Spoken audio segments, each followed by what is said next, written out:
Got to start off with a story from Old Man Cormac. Old man Cormac. Well, my my hammies hurt. my hammies is yelling and screaming. They're no. Yesterday is almost everybody that I seem to know who's celebrating their Father's Day celebrates it by going out and doing yard work. I was there. I Ex- did that too. Oh man, Exactly. I did a lot of yard work. You got a lot of yard to do some work. I We have. I was sore afterward. So the great thing about the previous owner, and great thing is subjective term here, but is the fact that they decided to, in the front yard, rather than do mulch, they used rock. And it's not, it's Did they put down weed abatement below the said rock? Not, if they did, maybe about a decade ago, and it's deteriorated. It's all gone. Yeah, right. But I mean, we're talking about like rock. It's like Capital rock. R, rock. It's rock you don't want to walk across. And it's not like our neighbors got rock, but they've got like this almost, I don't know, reddish kind of like lava rock type thing, like a pumice stone type deal. Yeah. And so theirs is easy to move and all this other stuff. No, I mean, like we don't really want the rock in our front yard, but right now it's just like, yeah, we've been here a year. What do we want to do with this thing? It's just like, give it another year. Yeah. Kick that can down the road. We'll be here a while. We'll keep kicking it down the road for a little bit longer. So I was like all hunched over yesterday, pulling weeds out from between all of the rocks. And then I decided that today was the day to say, hey, why don't you, after a long day of, and walking around Ford Field yesterday and just like doing a lot of walking, a lot of stairs and all this other stuff yesterday, I decided this morning was a good day to try to go from 0 to breaking some all-time record of being on the rowing machine. So it's just like, like, hey, I haven't done the rowing machine in like forever. Why don't I just go and get on it? Do a marathon. Exactly. Yeah. Do it for an hour. And then I did that once on a mountain bike. It had been a decade of no mountain biking. I'm like, I'm going to go to the top of this mountain. I threw up at the top of said mountain. Yeah, for sure. There you go. There you go. Exactly. So it's I made it though. You're like, why? Yeah. I used to be able to do this just fine. Now won't be any different. Yeah. Yeah. My body feels fine, What does age matter? No. It doesn't even cross your mind because you're still the same person you always were. You're not getting older, right? You were in denial for sure. Oh yeah. Oh man. Now my Achilles are burning. My hamstrings are burning. I'm sure tomorrow something else that I didn't discover that I had as part of my anatomy is going to be burning as well. Whoa now. Hey. Well, so come on now. This whole getting older thing, I think I could pretty much speak for everyone in most circumstances and say, don't do it. Right? Yeah, this is not something that you don't do old. Yeah, don't get old. Just don't get old. Okay. Yeah. I had a mishap over the weekend, and I guess I should come clean about it. You may be able to see if you're watching this on YouTube. You see this little yes. Well, I don't know, the Harry Potter scar that I have now on my forehead. Well, any guesses? At first I was wondering, hey, did I just not notice that was a scar from, you remember? Because for some reason, just the other day, I guess because I was like looking for a used mountain bike. And so then for some reason, since my search on my Google search was about used mountain bikes, it came up, Instagram wanted to show me every like mountain bike fiasco that happened. And for some reason that took me back to your mountain bike fiasco, which was, this is nowhere near as bad as that was, right? Yeah. So this did not happen on a bike. This did not happen during yard work. This happened completing phase 2 of construction at the Troxel HQ, which I'm happy to say phase 2 is done. We got the apartment finished. We got father-in-law moved in, but like final touches up on a ladder on the curtain rod, trying to reuse the old curtain rod for a new purpose, like the old drape style, pull the cable curtains, and trying like, oh, maybe we can get all that junk out of there and just use it as like a regular curtain rod. So I'm like trying to pry this one thing off with a screwdriver, a flat tip screwdriver. I literally like stabbed myself in the forehead with a flat tip screwdriver when it slipped off of the metal. Oh, terrible, man. Well done. Yeah. I mean, bullseye. So if by chance you're listening to this, but you want to see Evan's new edition, send everyone to look. You have to go to the YouTube channel and check out his new Harry Potter scar. Well, although it's a little off to, it's more centralized. So it's central and straight. Yes, it's not the zigzag Zorro look. You were giving yourself a splitting headache. Right. I didn't get it from squinting too hard in my old age, which could have been nice. Could have been nice a cause. Right. Well, hey, we just got back from the AIA conference, I don't know, in the past, a few days ago. So we thought we should do back to switching glasses. Put the higher power glasses. No, just for some reason, my brand new glasses, again, you'll have to go to the video because I have brand new glasses and old cheapy reading glasses. And the brand new glasses are great, but for some reason they say they are work zone, workspace glasses. Anyway, and it's just simply for reading and having that clear peripheral vision. Yeah, there's nothing clear. Okay, so having worn glasses my entire life, unlike you, they do take getting used to. You have to commit. You have to commit to the new glasses for a few days before you just write them off. My wife's in the same boat. She's got this pair of glasses, brand new. She's like, I hate them. I'm not going to wear them. And I'm just like, you got to give them a chance because you've been used to the readers for a while, and so to actually go to a prescription set of glasses. You stretch that word a while. I know you. Quite a know. bit. I know how long. I can only say this because I've been wearing glasses a while. Is that better? Mine's more like a while. Yeah. Like, I mean, let's truncate that. Like, I think my eyes started going where I needed readers maybe like just before COVID. Yeah, you're pretty lucky, man. I mean, I remember you wearing them like during the tenure of this podcast, and that's quite a bit shorter than even the tenure of this podcast. I think it was the New York AIA convention, since we're about to talk about the AIA convention. It was the New York AIA convention where I actually saw a pair of readers that I liked and bought them as like, I'm going to commit to buying a pair of readers at you and I were at one of the art museums. I can't remember which one.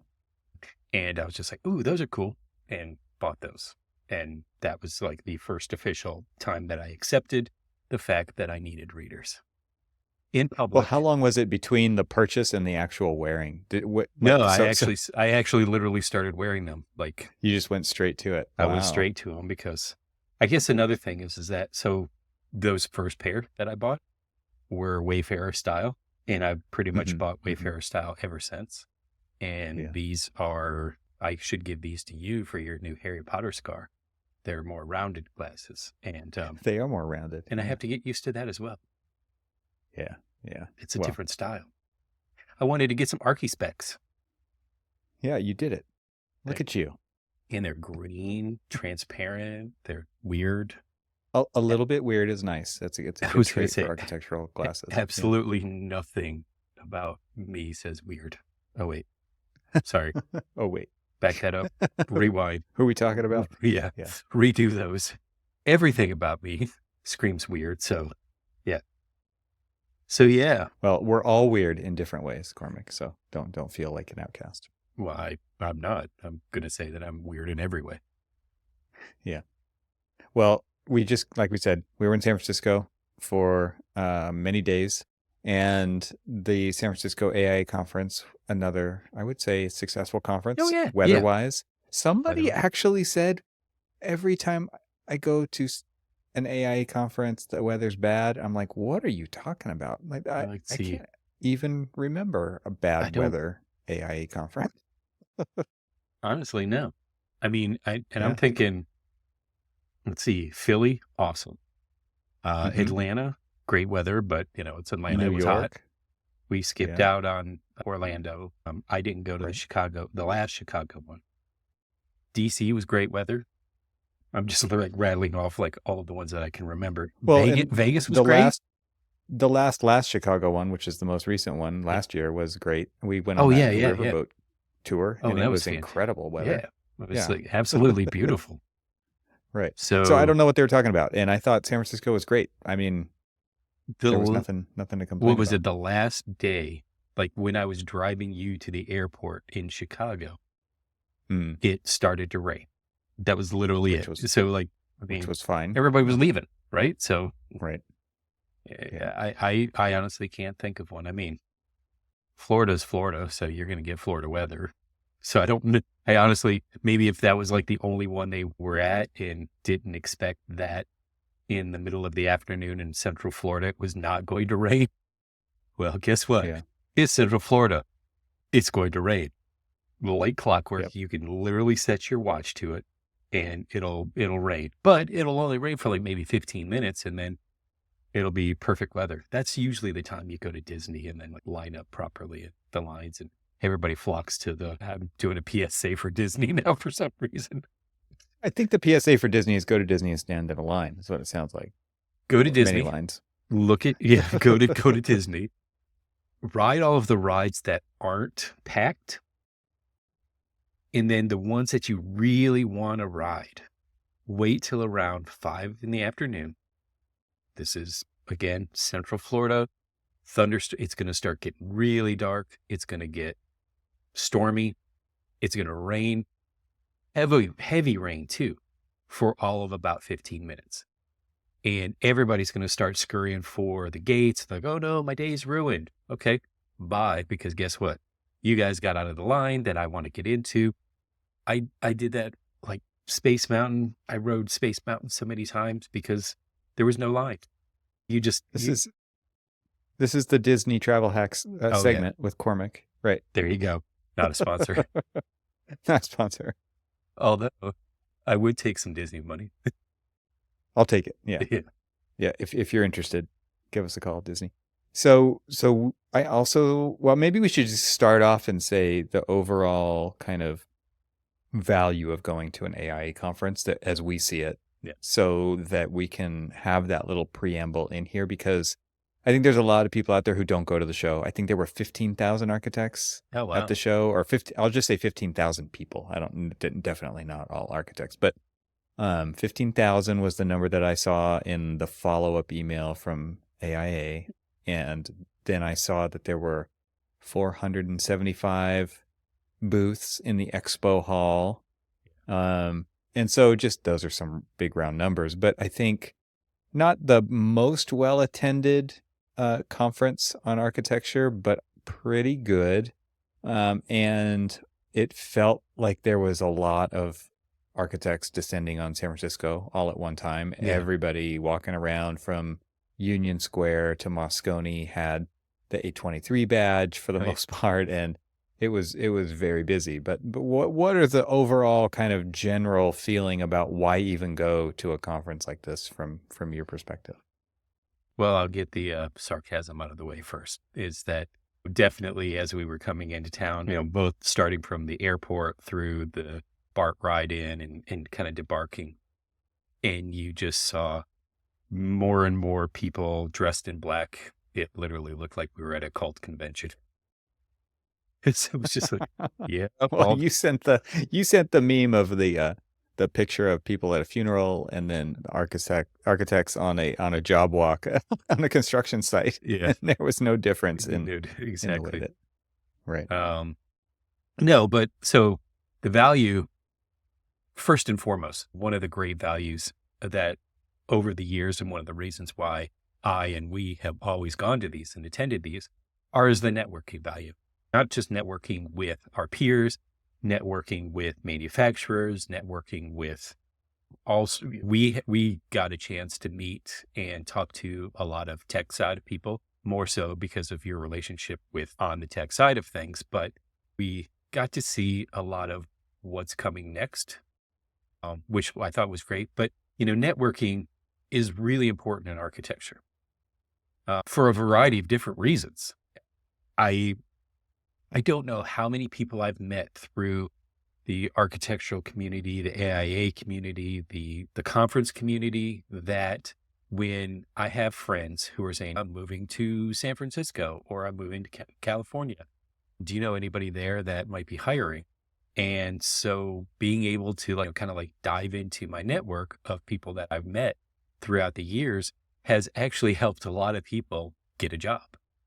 And I think that what's interesting about that is just being able to go to my network and ask them, hey, I'm not asking you to hire them. I'm asking you, do you know of anybody and stuff like that?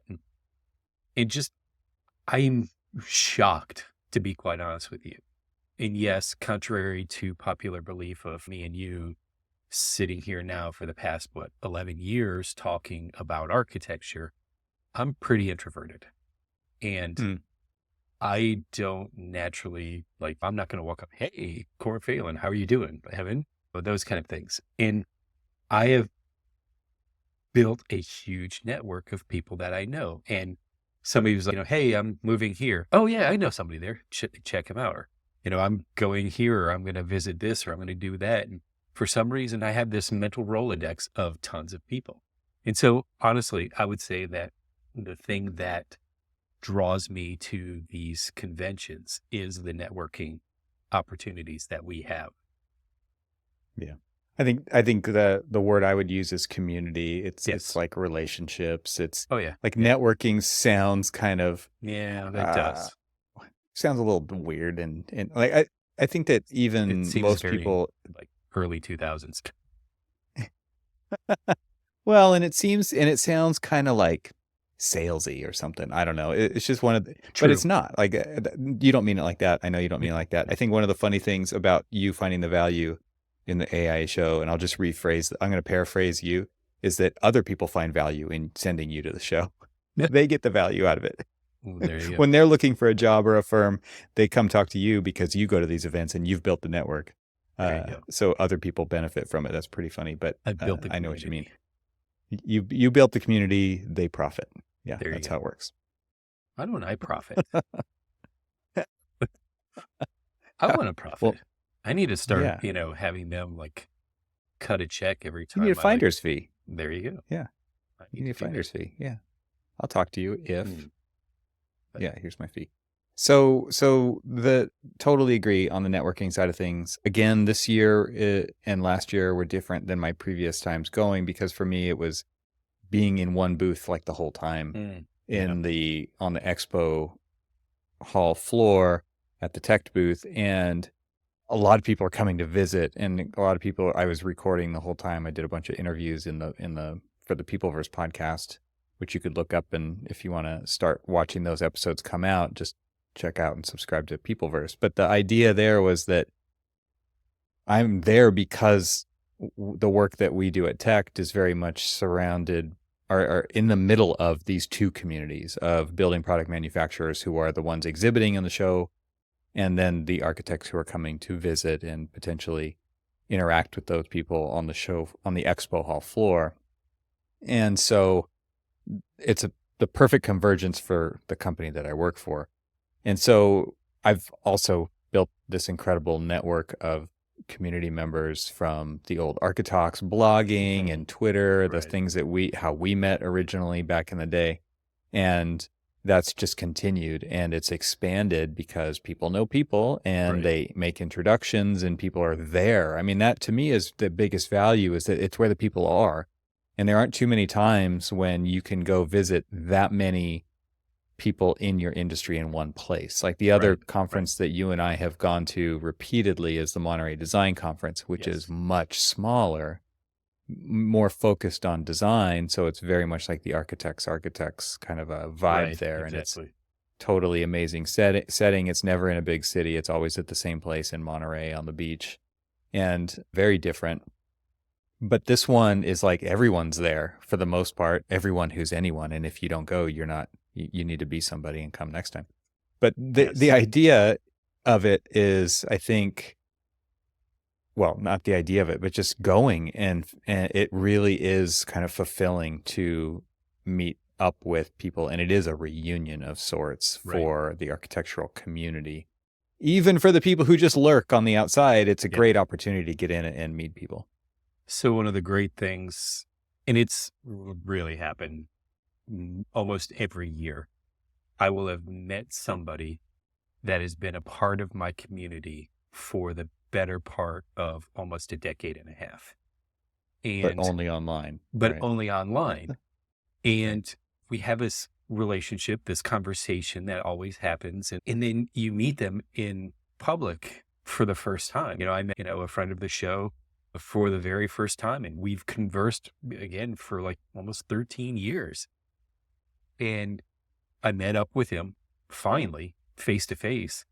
And it was like just rolled right into a conversation. There was no awkward, no silence, hey, how are you doing? Or something. It was just like, hey, finally, this kind of thing. And it was great because and that happened quite a bit over this last one. Is just like I was hanging out with and walking around town and looking at architecture with people that I'd only conversed with kind of through social media, but haven't really met them and haven't really walked around. And it's kind of interesting because then it kind of expands like your understanding of these people a little bit more, because now you're really kind of like learning.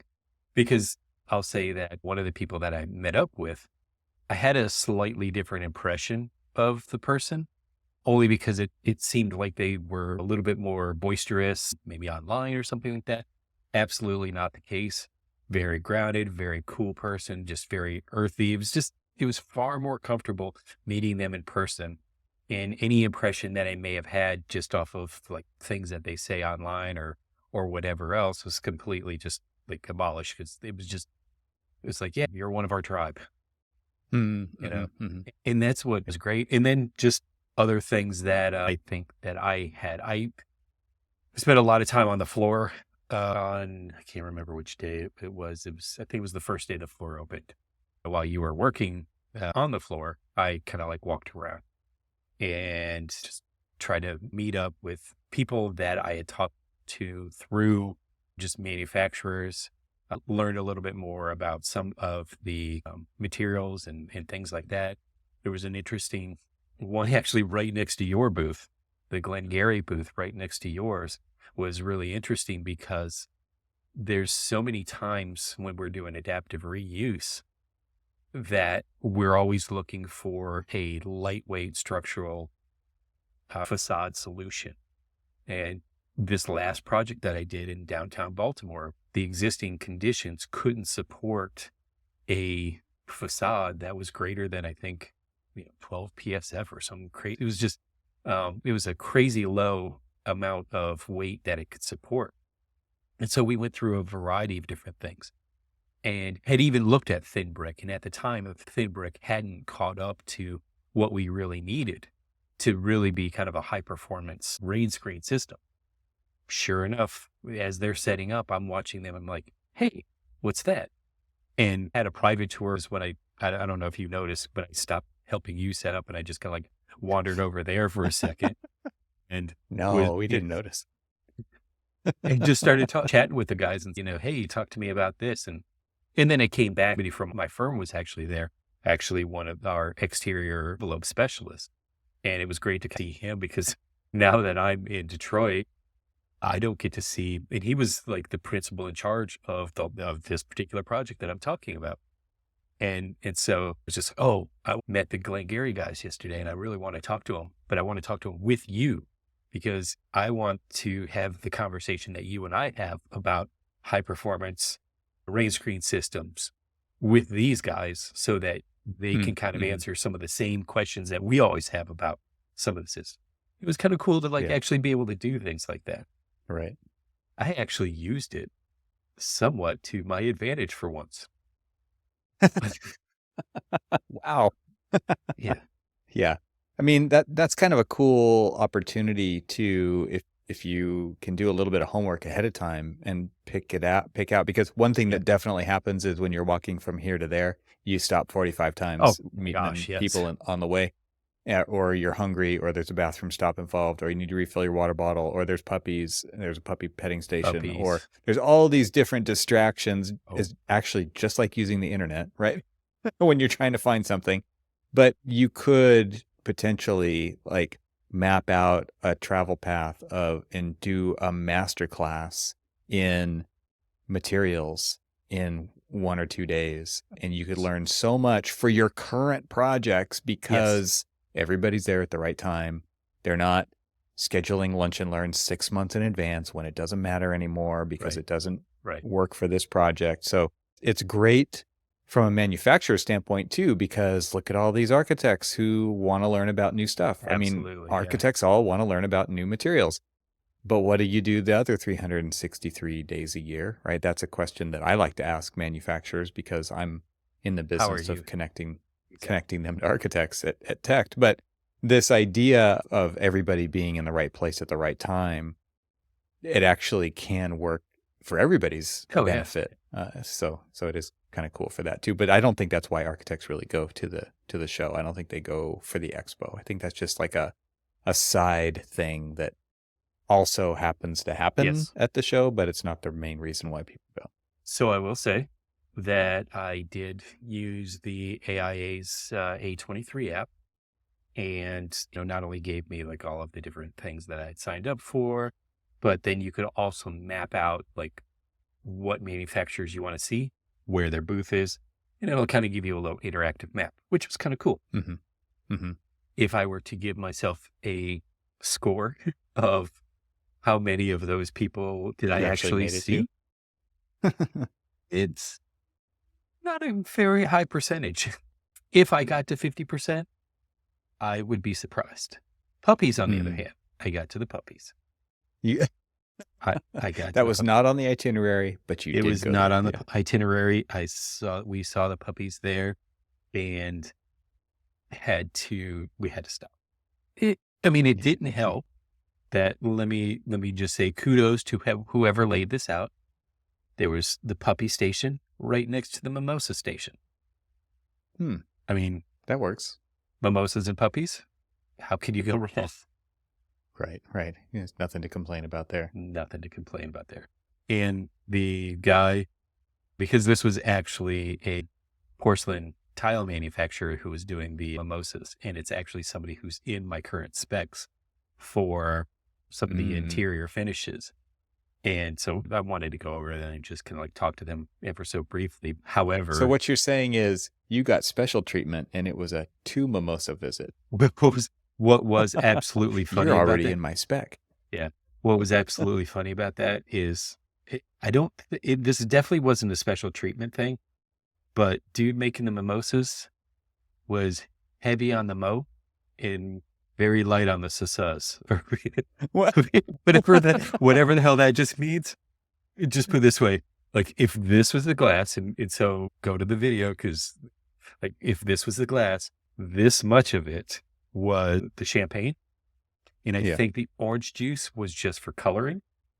Yeah. And so it was orange champagne. It was orange champagne. I mean, they definitely knew their audience. Yeah. Well, and people who are having a good time are going to have more conversations. It was, they're not stupid. It was, so the 2 longest lines for these alcoholic beverages, apparently they knew their audience. The alcoholic beverages that were provided out on the floor and the coffee station. So there was this fantastic, and I'm blanking on the company who was doing those. It was a tech company, but they had hands down the best cappuccinos, second to the place that we went to every morning. Nice. I saw Enscape had a boot they were serving espresso, I think. I'm not sure that was it or not. Thank you. That was it. It was Enscape. That was it. Yes. All right. So let's talk about you didn't go to the opening party, but I went to so you talked about something that you got to do that I didn't. You got to actually walk the expo floor. But I got to do something better. No, please. It was $100 though. You didn't pay for it. I didn't pay for it. Yeah. But still, I heard a range of prices. I'm not sure what the pricing actually was. Somebody told me that it was like $165. I'm like, I would have been out. I also heard somebody say it was $35. So I don't know. It was all over the map. Yeah. I would have been out regardless. It's just like, oh, you have to pay for it. Yeah, I'm out. Yeah, no. Yeah. So it was at what's the name of it? But it's the Lorenzo building. Let's just call it that. Science Center. Yeah, it's a California Science Center. But there's that may be the name. There is a technical name that everybody was throwing around. It's like the Lorenzo building next to the what was it? It's next to the Herzog and de Meuron, the de Young. Yeah, it's next to that. It's in like Golden Gate Park area, so it's gorgeous spot on the peninsula. And this isn't. I've never been there before. Never been to any of those buildings before. Contrary to my wife saying that we had been there before, I guarantee you I've never been there before. And I was blown away by it because you go into this building and it's like this big roof covering these two spheres. That one's a planetarium, one is like a live exhibit, like a glass sphere that you can wind yourself up Guggenheim style on a ramp that spirals all the way to the top. And so then there's this undulating roof over the top of all of that. That's a green roof planted with portals letting light into the various spaces down below. There's an aquarium in the very bottom. I mean, it's absolutely an incredible resource for the community. So I don't know that there's a lot more to say about it than that. I mean, look it up online. Because you could actually just talk about this forever. It's just one of those things where you're learning. It's an experience. It's capital A architecture. You get to the roof, you watch the sunset over the De Young building across the plaza.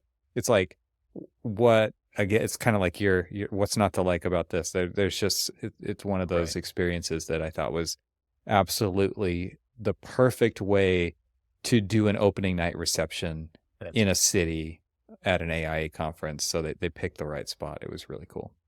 This is the second time in a row that I've been there and people are like, oh, are you going to the opening event? How I was told so many times about things that I was missing that they were going to, and just like, oh, you're not going to that? Like, I didn't know that was a thing. Right. And it's one of those things where it's like you actually have to pry yourself away from your projects enough to focus on like figuring the logistics of this out. And not very many people have the time to do that. So I think that is the downside. And we always go there, although the last 2 years you've gone under a different capacity, but we typically go there in the capacity of press. And we do these recaps. We talk about the event. We actually talk and interview people, which hopefully the fruits of those labors will come out in later episodes. So stay tuned. That's some foreshadowing, right? Mm-hmm. And so I honestly sometimes feel guilty about signing up for anything because of how I'm attending. And so I don't attend, like a lot of times I don't necessarily attend all of these events because I was like getting in there for free. But now I'm learning to myself, it's just like, dude, just go to whatever it is that you go. You'll be paying for it anyway. Membership has its privileges, and so just take care of them. Right. Right. But I will say that probably next time I will plan ahead. I will also plan. And you have an advantage for the next one. Like Yes. you have a big advantage for the next one. We can talk Yeah. about that, down. That'll be a little bit later, Yeah. but that one is going to be, yes. So another Yeah. thing that I thought was great is I love how there's always a air of just these cities that we go to for these events always have this just host of, and on the opening night, you got a chance to see a lot of these architectural masterpieces and all these masterworks kind of like in their natural environment. And I don't know how many times we learned, the Boda MoMA. And here we are, every time we walked out of the convention center, there it was. It's right there. Right there. And it was just like, yeah, this is kind of cool. I mean, it's graced many a book, many a magazine, and to start to see them and then see other things kind of in play, it was actually really cool. And having the time to, and you didn't even actually have the time to like get out and like walk around, because not only were you working that, but then you had like other kind of engagements, and we had a couple of engagements and stuff. But I will say that I ditched out on the Friday, going to the show floor on Friday, and put about 8 miles on my feet and walked around and looked at a lot of different buildings there. San Francisco Federal Building by, I always say Morphosis. I know it's now Morphosis. I remember him giving a lecture that said Morphosis, and now it's Morphosis. So he morphosized into Morphosis. As they do. As they do. And, got a chance to walk around there. And then people were texting me and they're like, hey, what are you doing? It's just like, I'm ditching out of the conference floor. I'm just going to walk around the city and kind of explore. And they're like, hey, can I like tag along? And so had a couple of other fellow podcasters come along with us, and just a couple of other people. Met a guy from my area here in the Detroit metro area that, we were hanging out a little bit.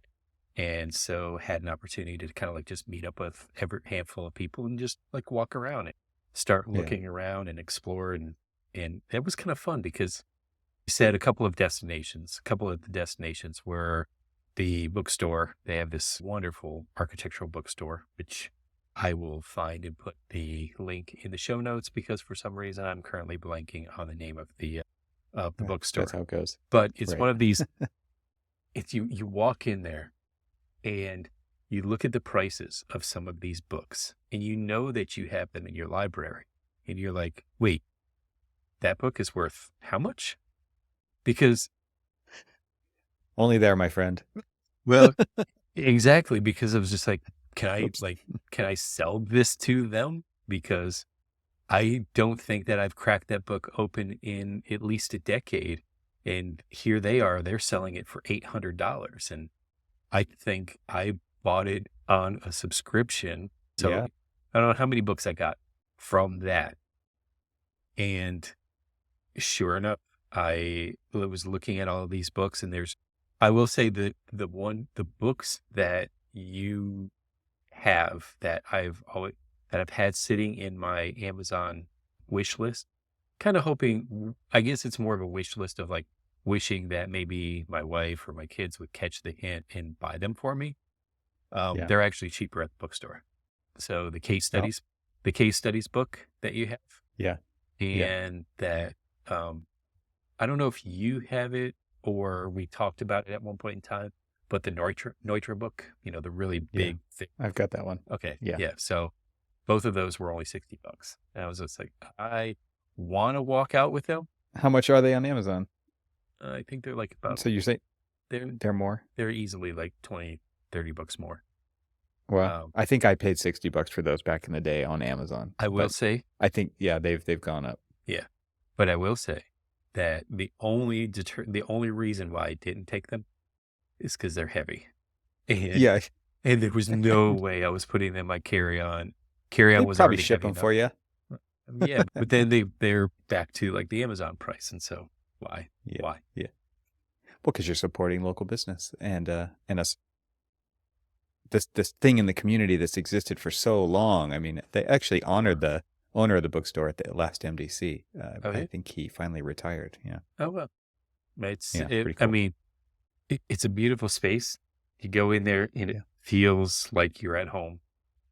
Yeah. It's That's just cool. one of these places that, you go there and you're just like, yeah, this is where at the very least, this is where I'm supposed to be at this point in time. Meant to be. Yeah.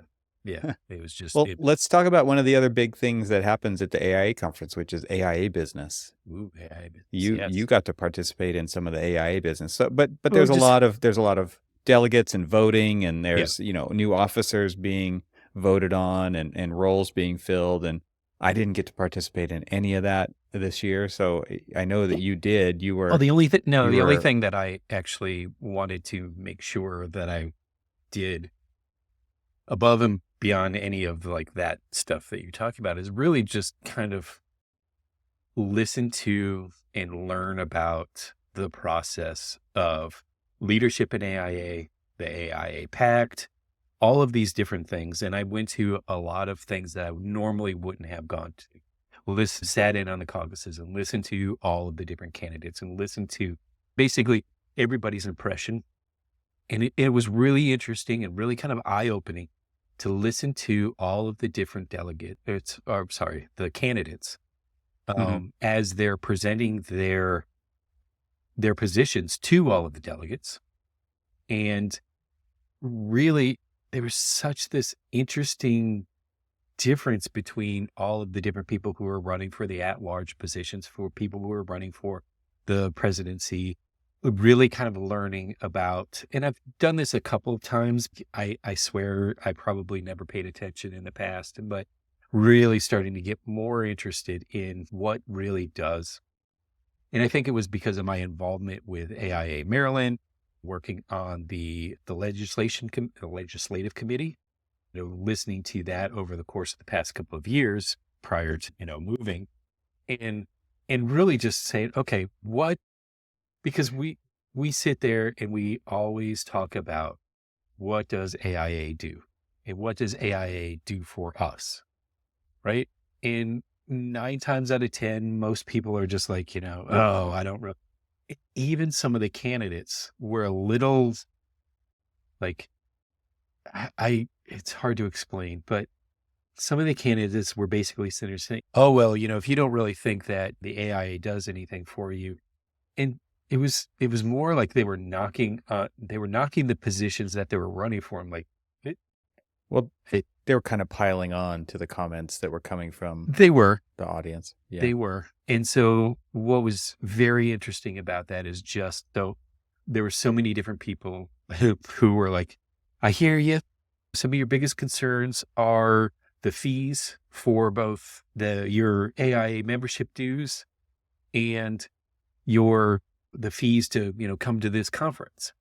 And so first of all, people had already made peace with the fact, the fees to come to that conference were, relatively high. And because they were there, right? They were listening. Sometimes for like the delegates, sometimes the local chapters pay for them to go and because they're part of the voting membership or things like that. And then sometimes people just go for whatever. The people who really had a good answer to all of that were the people who ultimately ended up winning the positions. And one of them happened to be a recent interviewee that we didn't get a chance to actually talk to her, Evelyn Lee, her candidacy for the president of AIA. But Right. I sat down and I listened to her platform because finally I got an opportunity to listen to her platform. And if there isn't one person who cares more about the AIA and like the direction and the future of the profession that was a candidate, they weren't on the stage. None of them ever came to the stage because she laid out. And the interesting thing is that all these people who were talking about, yeah, we hear you about your concerns about the fees, about both the membership fees, your membership dues, as well as the fees to go to a conference. And she basically laid it out. It was just like, it's based off of the value that you get out of both your membership fees as well as your attendance to these conferences. And laid it out in a way to make people understand that, hey, if you want more value, then you need to demand more value. If you want to just have a lesser fee, well, then guess what? You're not really going to get, all you're doing is asking for them to kind of like water down the services that are provided, and really and people don't really understand. And so that was like the goal for what I was doing, is I just wanted to really, we've always said that, a lot of times we've bitched about the AIA, right? We've bitched about what does the AIA do for you and all of this other stuff. I've started to promise myself that if I really actually want to like for myself learn, what does the AIA do for us? What are we getting out of this? What are we, why are we paying all of this money? What can they do? And did I answer all of those questions? No.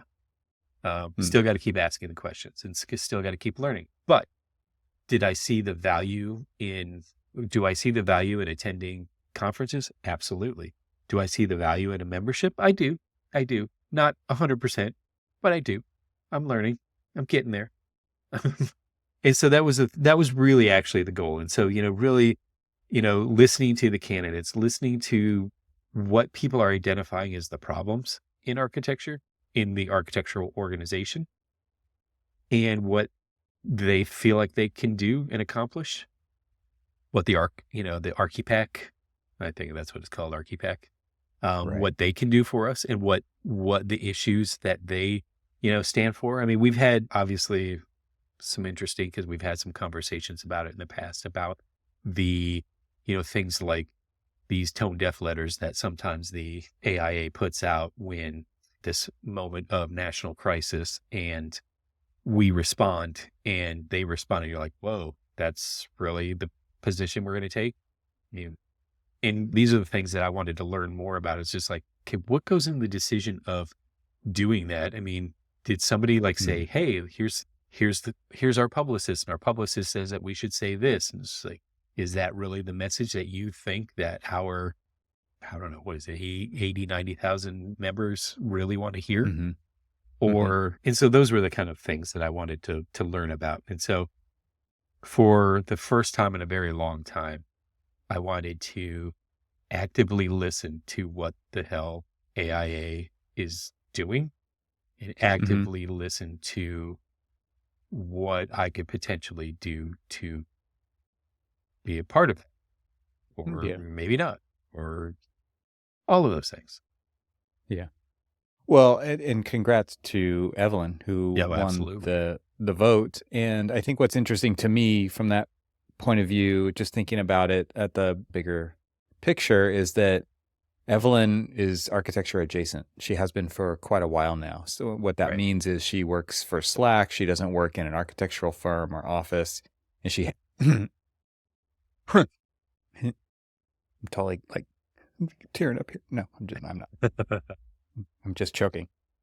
She's outside of architecture, and she brings a different perspective. And I'm in the same boat, or I'm in a similar boat, where I've left the profession, and that's in kind of weird way to say it, but I am now working, what I say is I'm working on the profession instead of in the profession. Right. And I think Evelyn kind of thinks about it similarly, where she wants to make an impact for the future. We do think that the future of this profession deserves to exist in the future. And it needs to exist better. Yeah. And so she has like really strong platform around those ideas. Yep. And I think what's really interesting is that she was elected being outside of architecture. Yes. And to me, especially coming from the technology side of things, and she's obviously really involved in that side of it as well, working for a company like Slack and communications platform and the things that Slack does, is interesting from, architecture has always been slow to adopt technology and to respond to influence of technology. And now you have a leader who is very involved on that side of things, and I think can help get the message out to architects at a broader scale about the benefits and the pitfalls of technology Right. from a much more understanding point of view about all that. So what was actually interesting, and so some jerk actually asked this question to the presidents specifically about their, their current job, their current role, and how that Mm, prepares them for, um, mm, prepares them for holding office, holding the presidency, and mhm, how that would help shape and guide them in their decisions. mm. And I was that jerk. Yeah. It's just for full disclosure. And it, but, but the thing about it is that there were people who had answered the question as well, almost as a business as usual type approach. And I think the thing that was wonderful about Evelyn's response specifically. And so now that the election has gone over, she was elected and all of this other stuff, and we weren't allowed to talk about it when she was on the show. I can at least talk about my impressions of like the candidates and everything heard from her. You were there on a press pass. This is your Yeah, job, man. Yeah, exactly. you're doing it. The thing You're doing it. the thing that impressed me the most about when she answered that particular question in comparison to the other candidates is because she works in a field that is really it's technology, yes. And she talked about, the value of emerging technologies within the practice. She talked about, but really it was because of this specific technology that she works on is communication. And that is kind of like the key to her platform is open, clear, concise, understandable, and truthful communication. And it was just like, okay, for me, people are, yes, is architecture in a way broken? Yes, absolutely. So what do we do about it? We've got to talk about it, right? We've got to be open in our communication about it. We've got to be able to have an honest, let me see if I can get the words out, an honest dialogue to move forward. We seem to be so reluctant to have this conversation with ourselves. And so that's what we really needed to have somebody who represents, and maybe it's because she's kind of architectural adjacent now. Now she's not. She's pulled right back into the fold of things. But but being architecture adjacent, she got to step back and see how other people like tech, specifically tech, because that's like the emerging efforts of where the world is going to, right? It's tech-based this, tech-based that.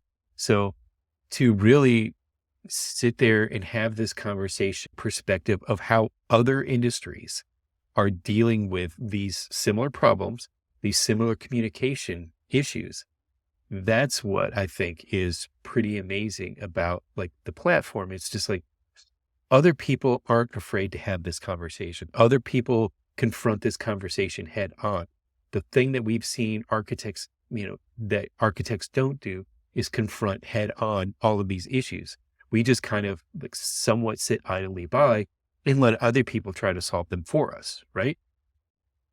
And so that's the issues that I thought set her apart from all of the other candidates. And so that I was thoroughly impressed with the direction that she has for the AIA. And hopefully people will embrace that direction and embrace her to be able to lead properly and be open about having those conversations. Agreed. I'm very happy for her. I think that good lighting. I was going to say, let's not do that. I'm really happy for Evelyn. Like you said, we couldn't talk about it on the episode that she was on, Right. but we talked around it. And I think a lot of the ideas that she had been sharing leading up to her eventual election all played a part in, Yes. There was a lot of campaigning going on and it's happening on social media, Right. but the issues that she's bringing up are the issues that, like you said, I think people have these conversations in small, fragmented ways. Yes. I think what Evelyn, maybe I'm hoping what Evelyn will be able to do is pull them together into a larger, but also more singular place for that kind of thing to happen because, Yeah. like you're saying, the conversations are valuable, but they need to be happening kind of in the same place at the same time. And by with the fragmenting that we've seen, happening, it just leads to polarization. It leads Yes. to a more Yeah. fragmented industry, and we absolutely don't need that because I fear that the issues that she was talking about heavily around people leaving the industry to go to greener pastures. Right. I mean, raise our hands for those of us who have done something like that, Evelyn included. I think it's like there's a reason why this speaks to so many people, especially Right. the future of Right. our Right. industry, which are the emerging professionals, the people in school, they're coming out of school and they're like really wondering if they want to go into this field after they've finished a Oh, degree in architecture. absolutely. That happens. It's very real. And so I think it's great that she's kind of taking that head on and saying, this is the conversation we need to be having. Right. Right. Because how do we save the profession, and how do we save and protect the people who are in it, who are coming in it, and who are even leaving? And I would even frame it as, how do we reinvent the profession? Right. There are Right. some things worth saving, but I think nobody I shouldn't say nobody. I don't want to speak for anybody, but I don't think a lot of it's not worth saving Right. because you've got Yeah. new generations Yeah. coming in who think very differently, and they are Yes. not going to just take it on wholesale and No. continue the way that it works now. Nope, No. it's not going to No. happen. Can we just be real about that and say, Exactly. look, how are we going to redefine this like Madonna would with a new album? And just say, like, we need reinvention. We Right. need to reinvent architecture for the next generations. What could that look like? We're designers. We should really be able to figure this out Exactly. and apply this to ourselves. And one of the strong messages, even in that episode that she was on our show, was really talking about that head on and saying, what are we going to do about this? We need to be designing our profession. We are happy to do this for our clients Right. every day of the week. Right. Can we actually do it for ourselves? Of course we can, but will we? I think is the bigger question. Exactly. And I would encourage people to go and look her up on LinkedIn, because now that the election's over with, you can have a little bit more free conversation about it. And a lot of her more recent posts have been conversations about the platform that she ran on, the conversations that we need to have, kind of some real issues, even bulletized of just like, here are the things that we need to have conversations about. And they're really interesting and they're really engaging, and thankfully people are engaging in the conversation. Yeah. I would encourage more people to go and have that conversation, whether it's with her, with us, with anybody. Have those conversations. Have those conversations with your own firm. Take a look at what is going to be the makeup of the future. What conversations will lead you around that future. Speaking of the future, I do want to kind of like change tack for just a second.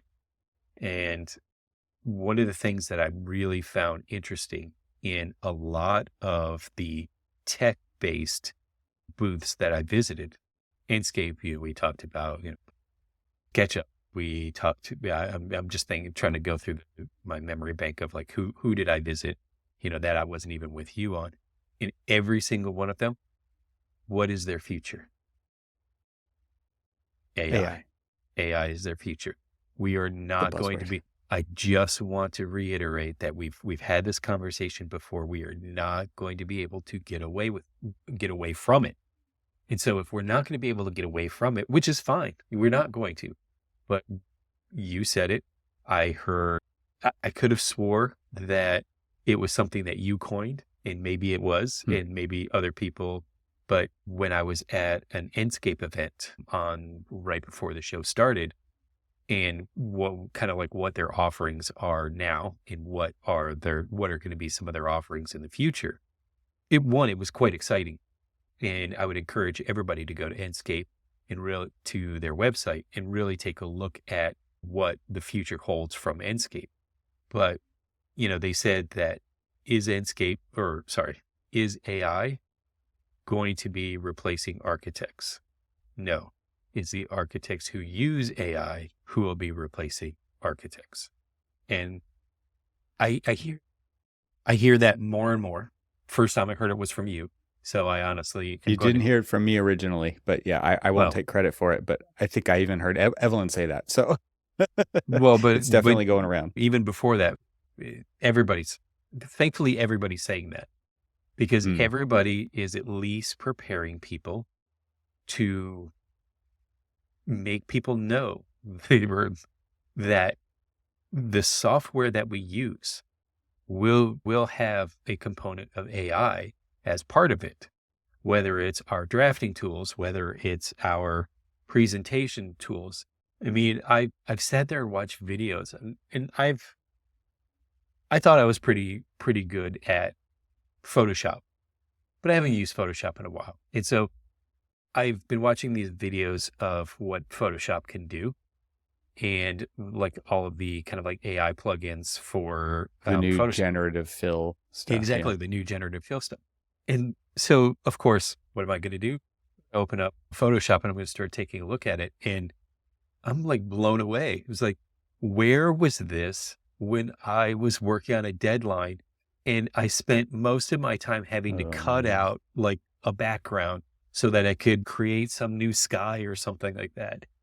The things that we wish we had back in the day that are now coming, I'm just thoroughly impressed with where we're going. And I know that people are afraid of it. I think everybody's afraid because it's going to replace us. It's not going to replace the value of us. It's going to replace the things that we do that we hate doing. That's what it's going to replace. If you do boring shit, it will replace you. Yeah. Okay. You said it far more succinctly than I did. But yes, that. I mean, if you do the mundane stuff that it can do in 3 seconds, that takes you hours to do. Yeah. Bye-bye. Now, I will say it was because of you, but I had given you an email that was written and distributed, and I was just like, pretty sure there's a better way to write this or handle this. And you threw it into ChatGPT, and basically, very similar prompts, very similar tone, but whatever other prompts that you had put in there made it actually sound far better. It was like, if I'm going to deliver bad news, what is the best, what is the easier way for me to deliver that bad news? And sure enough, I've gotten a couple of other emails that I've kind of like, run through there, just as like, how would you respond to this? Give you a couple of prompts of, I want it to be stern, firm, but kind of like, what's the difference between stern and firm? Stern. I don't know. I just started, I honestly just started throwing in a bunch of words that basically said, stand firm with the tone of your original email, at least kind of like be open to listening to them, even though, for lack of a better term, you definitely don't agree with, what they're saying and kind of like the direction that they want to go. And so I'm like, I know how I would respond to it. And sometimes I need somebody else to like proof it, just say, maybe you should do this or maybe you should do that. So I had ChatGPT proof it for me. And I'm like, wow, that sounds like a far better way to respond to it than I was going to, with no colorful word enhancers. With no unnecessary intensifiers. Yeah. Exactly. There you go. Well, overall, great show. Looking forward to next year for sure. Looking forward to it being. I'm not looking forward to it being on the East Coast. I have to say, because there were so many of those in a row. I know you are. It was nice watching you suffer in my time zone for once. Actually, the funny thing is that, so I went to bed. So the first night that we were there together, and so I'd gone to bed on West Coast time, but woke up on East Coast time. I'm like, really? Why are you doing this to me, this body? Yeah. But right. Got wasn't into too bad. It wasn't too bad. Not that big of a deal. But Yes, next year we'll be in DC again. And hopefully a lot of the things that are going on construction wise at Smithsonian, one of my firm's clients, so I can say with some level of confidence that a lot of the things that are going on at the Smithsonian's will be done in time. Nice. And they're very exciting changes. We could spend the whole time there. I could. Absolutely. I mean, you know, it's almost like, do we extend it? Maybe stay like a whole, you've got family on that. My wife already has said she's not interested in going. So well, she doesn't have to go. And my family's moving away from there. Yeah. I'm basically going to be shuttling around by you and on your itinerary. So we'll have to chat some more about it. But I guarantee you we're going to be going to the Glenstone, and I guarantee you yeah, exactly. And I guarantee that we've got to do the Glenstone visit, like not on an architectural tour. They just, you know, no, we just have to enjoy it on our own, you know, have our own self-guided. It's a wonderful place. And then I'm just looking forward to just being back, and we'll make it. I've already like offered up that I'll be pairing up with a couple of people and giving some like tours and do some like nighttime monument tours and stuff like that. How much do you charge? I don't charge anything. I need to get together with AIA National and tell them that I'm free to do it, but not free to do it. Like, well, and their building's right there too, and I think I heard that their remodeling is supposed to be done by then as well. Yeah, and that's cool. That's an exciting change as well. So a lot of it, DC is DC. There's so much to do, so much to see, too much to do, too much to do, too much to see, and do an actual conference. Yeah, good luck with that. Good luck. Yeah. I'm not going to sign up for anything. Forget it. I'm just not. I mean, that you actually can do that. You actually can just go and not sign up for anything and just let it be serendipity. It's literally going to be social hour for me. That and the fact that I'm going to probably have to go to the office at least, you know. Maybe I'll go to the office like the week before and just stay there for 2 weeks and conference as well. There you go. See? Very cool. Got it all figured out, man. All right. Well, good chatting with you. Yeah. Talk to you soon. Great show.